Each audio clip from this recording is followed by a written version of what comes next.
Coming into 2019, I knew we were going to have a really good season. I was ready to have, kind of the best year of my life in terms of football, all conference, all American. Like I had no restrictions on myself. I really was ready to be the best player in the country. I felt great. I prepared really good all off season and I was ready for it. Things definitely didn't go my way. First carry of the season, dislocate my shoulder, partially tear my labrum.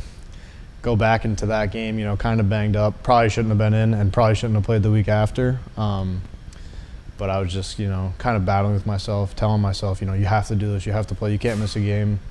And it kind of hurt me in the end because then, week 2, come out against New Haven, make a cut outside, and I just get high-low by the corner and the safety. The corner just drives his helmet right into my knee while the safety takes me on up top. And, immediately right away, I was just sitting there. I knew right away, like I knew the season was over right then and there. And I was just telling myself, like, we got to start the process now. Like, let's get ready to get back. Literally as I'm laying on the field. It was kind of crazy to think that my brain worked like that I was so ready for it. And just walking over and saying, I'm done. Like, the season's over.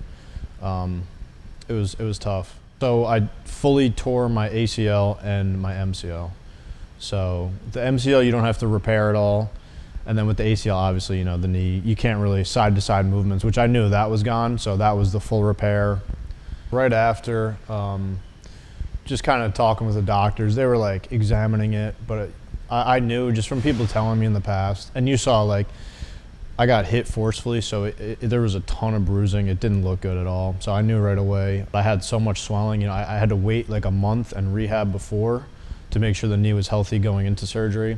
And then obviously with the knee, he took phenomenal care of me. He knew every in and out of it. He was great in the surgery. He was great in the process after, like following up, making sure I was meeting all my goals. And I can't thank him enough. I was able to go home and get with my actual physical therapist, who's my cousin, Travis. He was relentless with it, but he dedicated so much time and effort that I'm so thankful for him. So from that period, from like March up until right before the season gets canceled, it was pretty much just with him 3 times a week, making sure whenever the season is, I'm going to be more than ready to go on with it. And then along with that, adding in my strength and conditioning coaches back at FAST. And that's why right now it feels unbelievable because of all this time we had to focus on it. I think that's why, I was able to, why I feel so good right now.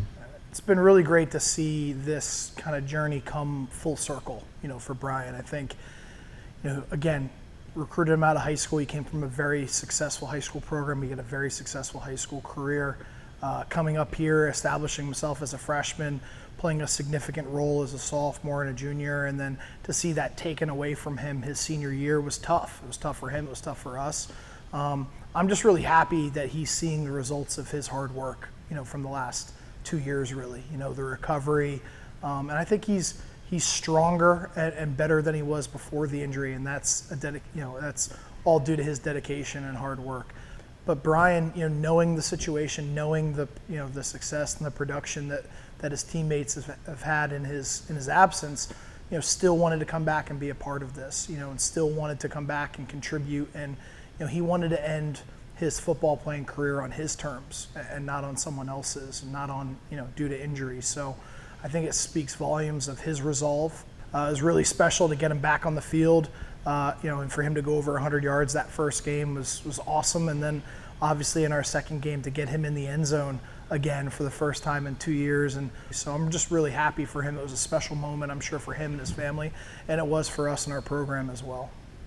I knew my last snap is not going to be getting carried off the field like that. So that's kind of what motivated me the whole time. It definitely means a lot. Just knowing, all the hard work and everything I went through didn't go unnoticed.